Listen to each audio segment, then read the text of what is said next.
Welcome to Brainish English Stories. The first time they met, though they didn't know it, was at the Immortal Hour, a play with few people watching at King's Cross. Christopher and Catherine both went there often, and because there were so few people, they soon recognized each other and started to smile and nod when they saw one another. Catherine noticed Christopher for the first time on her fifth visit. She overheard two people talking behind her, and one of them proudly said, "This is my 11th time," while the other casually replied, "This is my 32nd." The first person was surprised, and Catherine couldn't help but turn around to see. That's when she first saw Christopher, and he saw her too. They continued to notice each other at the next three performances. On her 9th visit and his 36th, they found themselves sitting only 6 seats apart. Between the scenes of the first act, he moved closer to her, and by the end of the act, he boldly sat beside her. She smiled at him, a nice smile. "It's so beautiful," he said, feeling a bit sorry for interrupting her. "Perfectly beautiful," she replied. "This is my 9th time." "And this is my 36th, he said. "I know," she said. "How do you know?" he asked. "Because I heard you say it was your 32nd time, and I've been keeping track since then." So they became friends, and Christopher thought she had the sweetest smile and a funny little voice. She was small, always wearing the same little hat. She hardly ever had to take it off, because there was hardly ever anyone behind her. Even in a big hat, she didn't block anyone's view. She always wore the same clothes too, although they were pretty. Christopher thought she might not have a lot of money because she always wore the same things.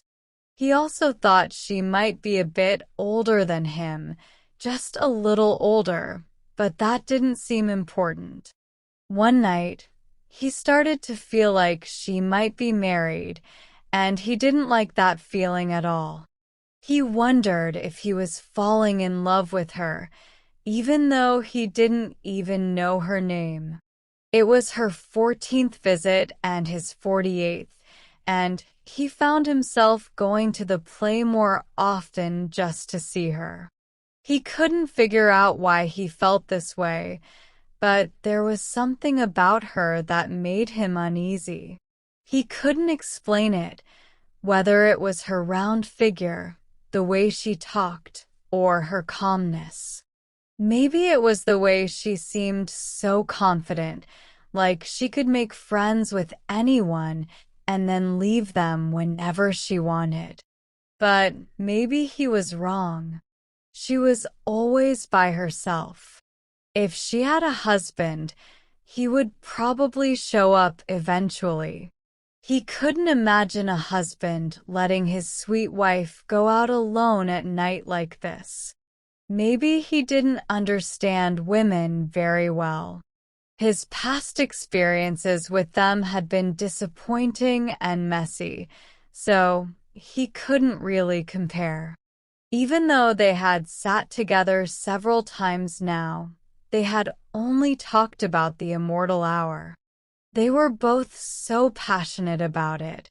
They never got past talking about the play and its music, singers, and Celtic stories. At the end of the night, she always gave him that enchanting smile, nodded, and then left. They hadn't really gone beyond their first meeting. "Hey," he said, almost blurting it out the next time he saw her. He had started sitting next to her as a habit now. "You could tell me your name." Mines Mongi. Christopher Monkton. Of course, she replied. Mines Comfort. Comfort.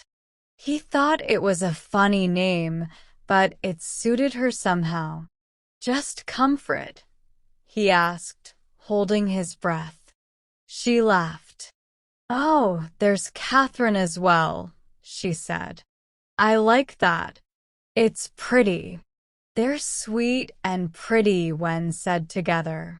They're, well, very much like you. She laughed again. But they're not both like me, she said. I got the comfort part from George. To George? He asked, feeling unsure. He gave me the comfort. All I did was add the Catherine bit. Then you're married? Isn't everyone? Goodness, no, he cried. It's a horrible thing to be. It's dreadful. It's absurd, tying yourself to someone forever. Everyone. Certainly not. I'm not. Oh, but you're too young, she said, amused. Too young? And what about you? She looked at him quickly, a hint of doubt on her face. But the doubt turned into genuine surprise when she saw how serious he was. She had a triangular face, like a pansy, like a kitten, he thought. He wanted to stroke her. He was sure she was incredibly smooth and soft. And then there was George. Does your husband not like music? He asked, saying the first thing that came to mind, not really wanting to know what that blasted George liked or didn't like. She hesitated. I don't know, she said.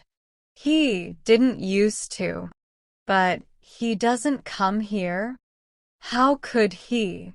She stopped, then added softly, the poor dear's passed away.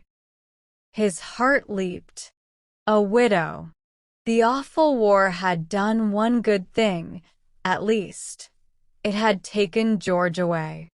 I'm terribly sorry, he exclaimed earnestly, trying to look solemn. Oh, it's been a while, she said, bowing her head a little at the memory. It can't have been that long, he said. Why not? Because you haven't had enough time. She looked at him again, quickly, and saw nothing but honesty. Then she was quiet for a moment. She thought, this is rather nice, and a hint of a wistful smile appeared on her face. How old was he? 25 or 26 at most. Youth was such a lovely thing, so impulsive, so generous, and so sincere in its admirations and beliefs. He was a tall, loosely built young man, with fiery red hair, freckles, and long, skinny wrists that stuck out of his sleeves when he rested his head in his hands during the romantic scenes, gripping tighter and tighter as the love grew stronger. He had deep-set eyes, a beautifully shaped wide forehead, and a wide, kind mouth. He exuded youth, along with its frustrations, quick tempers, and even quicker appreciations. She stifled a small sigh and chuckled as she said, You've only seen me at night. Wait until you see me in the daylight. Will I ever get the chance? He asked eagerly. Don't you ever come to the daytime shows? She knew he didn't. Oh, daytime shows. No, I can't go to daytime shows. I have to work all week in my awful office, and on Saturdays, I play golf with an uncle who's supposed to leave me all his money. You should appreciate him. Ido. And I haven't minded until now. But it's a real hindrance when I want to do something else.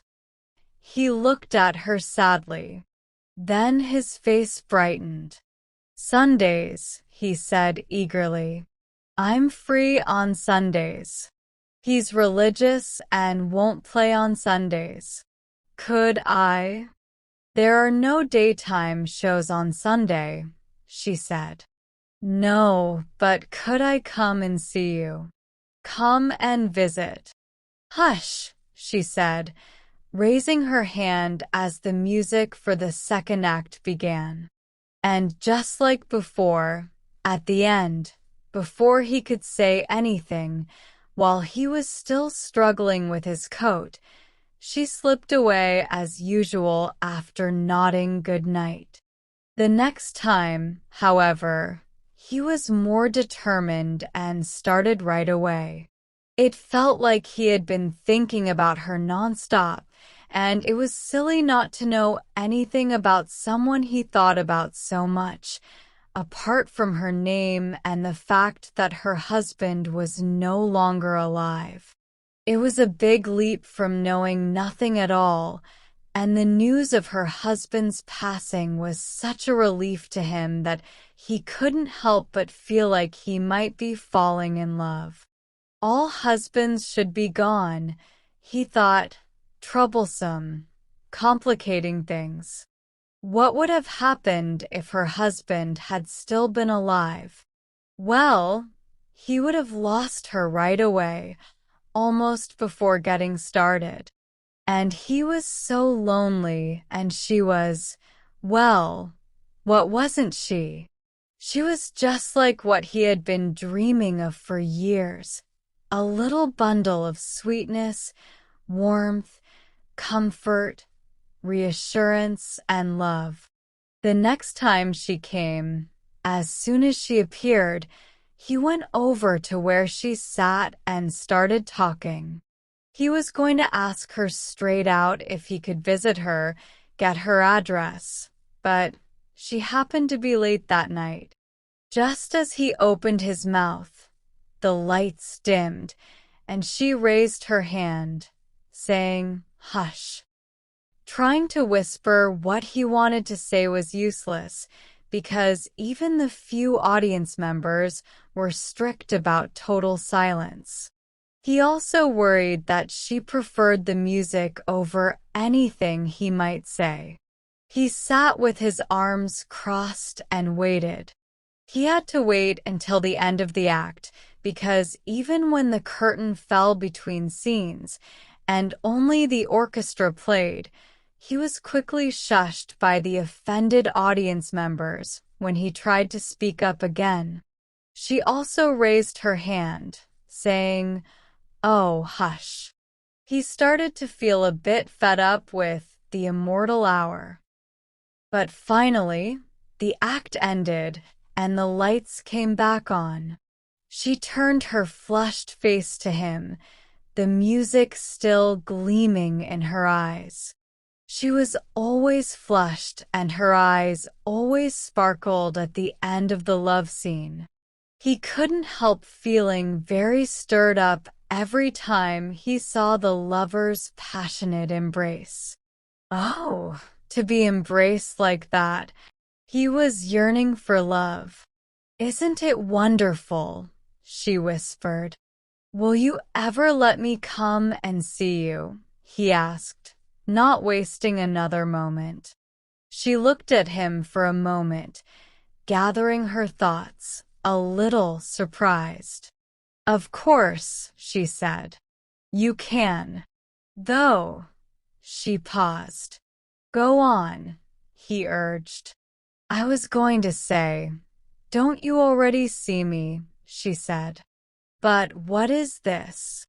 "Well, it's 2 or 3 times every week," she said. "Yes, but what is it?" "Just a casual meeting. You come. You happen to come, and then you disappear. Any time you might not come, and then..." Why then? She finished his sentence as he paused. You'd have all this beautiful music to yourself.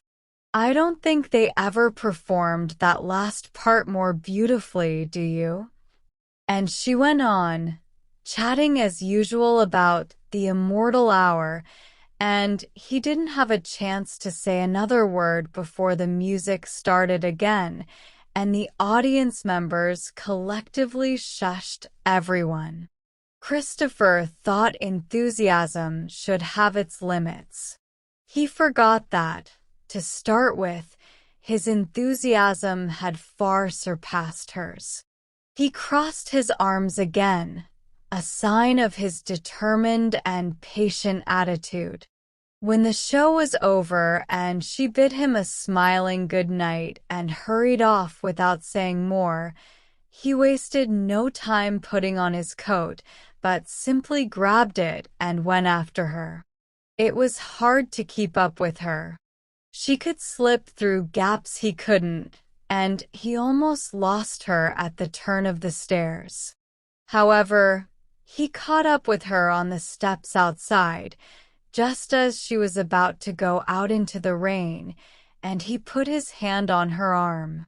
She looked surprised as she glanced back. In the bright light from the theater, he noticed the weariness on her face. The music had tired her out. She looked exhausted. Listen, he said, don't leave like this. It's pouring. Wait here, and I'll get you a taxi.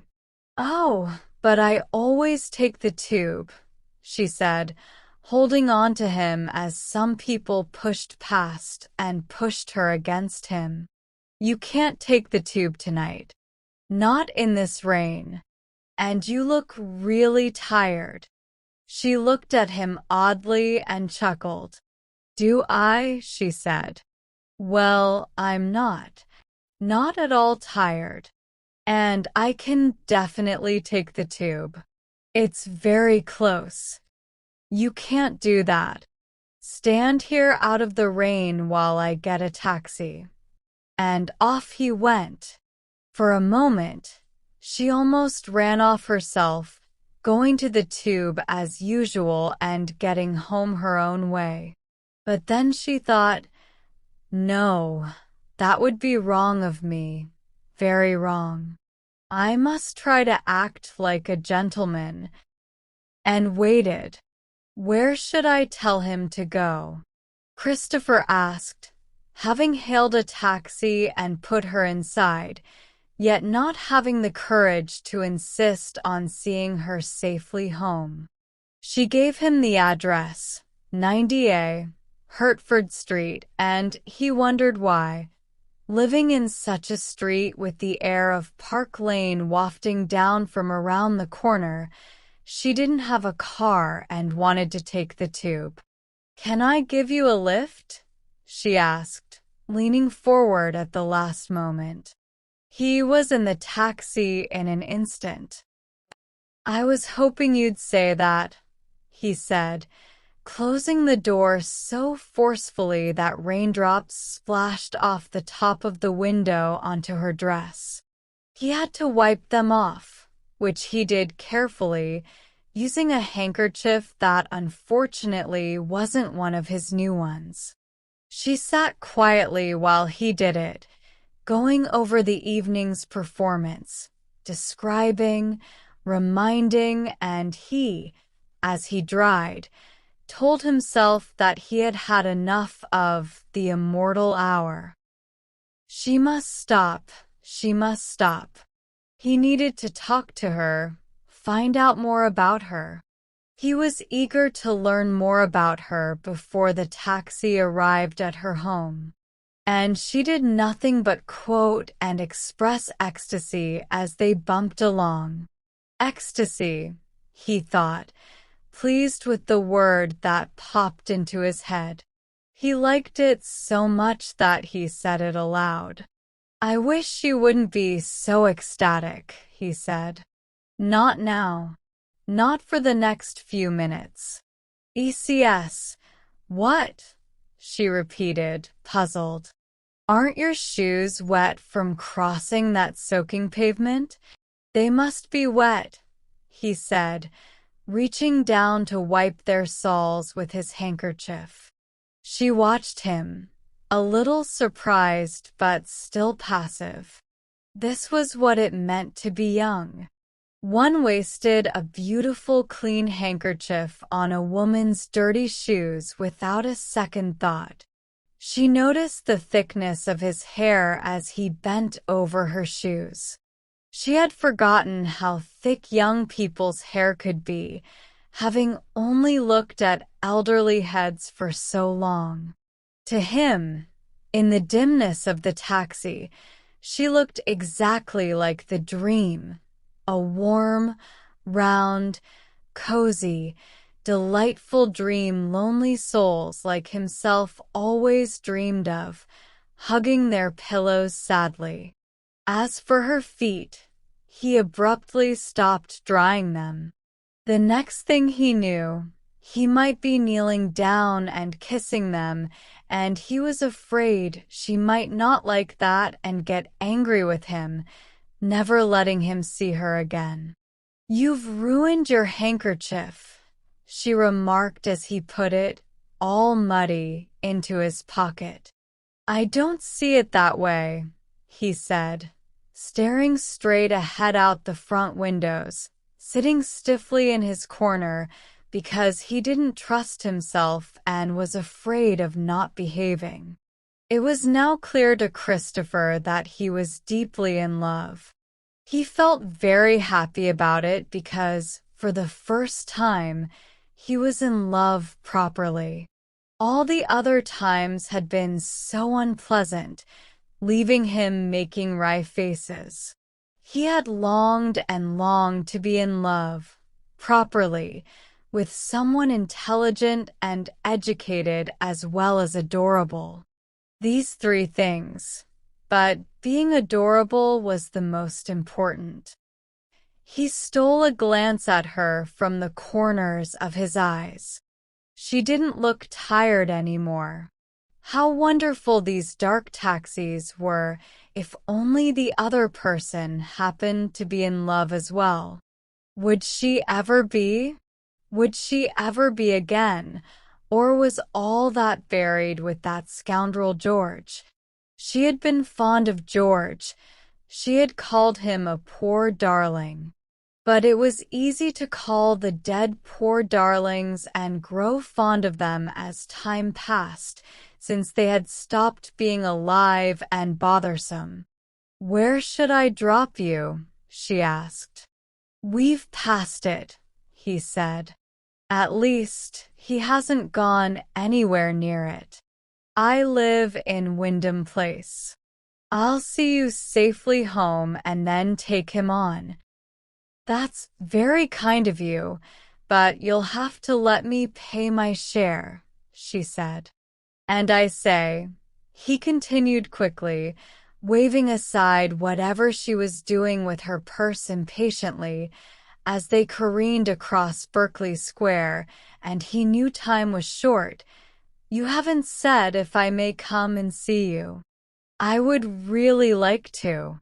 There are so many things I want to hear you say. And we do nothing but talk about that darn immortal hour." "What? But I thought you loved it." "Of course, I love it, but it isn't everything. And we've talked about it enough, haven't we? Please let me come and see you. I'll be in London all next Sunday." They reached the bottom of Hertford Street, rushing along it. Even as he spoke, they arrived at 90A. With a screech of the brakes, the taxi stopped, a rough taxi, the roughest he had ever encountered.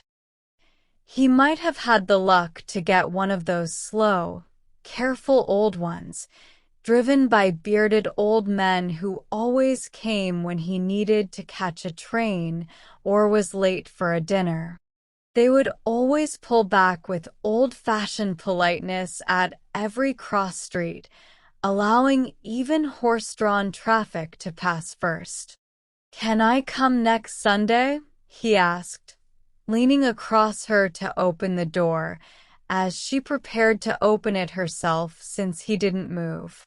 "No, don't get out," he said quickly as she showed signs of getting out. "It's no use standing in the wet. Wait here while I go and ring." "But look, I have a latchkey," she said. "Besides, the night porter is there." Indeed, the night porter was there, and hearing the taxi stop, he opened the door at that moment. "And about Sunday?" Christopher persisted desperately as he helped her out. "Yes, do come and see me," she said, smiling up at him with her friendly, adorable smile, and his spirits soared. "Just not this Sunday," she added, and his spirits plummeted. "Why not this Sunday?" he asked. "I'll be free all day."